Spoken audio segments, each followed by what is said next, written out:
Malayalam television പ്രേക്ഷകരുടെ മഹോത്സവം കൊടിയേറാൻ ദിവസങ്ങൾ മാത്രം. ഇനി അങ്ങോട്ട് 100 ദിവസങ്ങൾ മലയാളികൾക്ക് ബിഗ് ബോസ് കാലം. ബിഗ് ബോസ് മലയാളം സീസൺ 6ന്റെ തീയതി പുറത്തു വന്നിരിക്കുന്നു. ഇനി സംഭവിക്കുന്നത് ഇങ്ങനെ: കഴിഞ്ഞ സീസണുകളെ അപേക്ഷിച്ച് ഈ സീസണിൽ സംഭവിക്കുന്ന പ്രധാന ഒരു കാര്യം മത്സരാർത്ഥികൾക്ക് കൺഫർമേഷൻ കൊടുക്കുന്നത് വൈകിപ്പിച്ചിട്ടുണ്ട് എന്ന വാർത്തകളാണ്. കഴിഞ്ഞ സീസൺ ആരംഭിക്കുന്നതിന് 2 ആഴ്ചയ്ക്ക് മുൻപ് തന്നെ പല മത്സരാർത്ഥികൾക്കും കൺഫർമേഷൻ ലഭിച്ചു എന്ന വാർത്ത പുറത്തു വന്നിരുന്നു. എന്നാൽ ഇത്തവണ ഇത്തരം വിശേഷങ്ങൾ കേൾക്കാനില്ല. കഴിഞ്ഞ തവണ മത്സരാർത്ഥികൾ ബിഗ് ബോസ് സീസൺ ആരംഭിക്കുന്നതിന് മുൻപ് തന്നെ പരസ്പരം തിരിച്ചറിയുകയും സ്ട്രാറ്റജികൾ പ്ലാൻ ചെയ്യുകയും ചെയ്തു എന്ന ആരോപണവും വന്നിരുന്നു. മുൻ ബിഗ് ബോസ് മത്സരാർത്ഥിയും കഴിഞ്ഞ സീസണിൽ ചലഞ്ചർ എന്ന നിലയിൽ ബിഗ് ബോസ് വീട്ടിൽ എത്തുകയും ചെയ്ത ഫിറോസ് തന്റെ സോഷ്യൽ മീഡിയ അക്കൗണ്ടിലൂടെ ഇക്കാര്യം സൂചിപ്പിക്കുകയും അതുകൊണ്ടാകാം കൺഫർമേഷൻ വൈകുന്നത് എന്ന് വെളിപ്പെടുത്തുകയും ചെയ്തിരുന്നു. അതേസമയം അവസാന ആഴ്ചകളിലേക്ക് അടുക്കുമ്പോൾ മുൻ ലിസ്റ്റുകളിൽ ഇടം പിടിക്കാത്ത ചില മത്സരാർത്ഥികളെ കുറിച്ചുള്ള വിവരങ്ങൾ പുറത്തു വരുന്നുണ്ട്. ഇക്കൂട്ടത്തിൽ പ്രധാനപ്പെട്ടത് കഴിഞ്ഞ സീസണിൽ പ്രസ് മീറ്റിൽ പങ്കെടുത്ത ഒരു ജേർണലിസ്റ്റ് ഈ സീസണിൽ എത്തും എന്ന വാർത്തകളാണ്.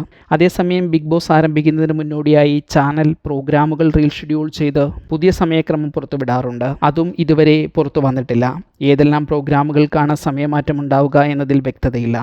നിലവിൽ വാരാന്ത്യങ്ങളിൽ സംപ്രേഷണം ചെയ്തിരുന്ന ഏഷ്യാനെറ്റ് സ്റ്റാർ സിംഗർ 100 ദിവസത്തേക്ക് നിർത്തിവെച്ചതായി അറിയിച്ചിട്ടുണ്ട്. സീസൺ മാർച്ച് 10 തന്നെ ആരംഭിക്കുമെന്ന വാർത്തകൾ പുറത്തുവരുന്നു. ശനിയാഴ്ച ടെലിവിഷനിൽ സീസൺ മാർച്ച് 10 ആരംഭിക്കുമെന്ന പ്രമോ വന്നതായി വാർത്തകൾ വന്നെങ്കിലും ശനിയാഴ്ച രാത്രി വരെ ഈ പ്രമോകൾ സോഷ്യൽ മീഡിയ അക്കൗണ്ടുകളിൽ ചാനൽ ഷെയർ ചെയ്തിട്ടില്ല. എന്നിരുന്നാലും ഈ തീയതിയിൽ നിന്ന് ഷോ മുന്നോട്ട് പോകുമെന്ന് കരുതാൻ നിലവിൽ മറ്റ് കാരണങ്ങളൊന്നുമില്ല താനും.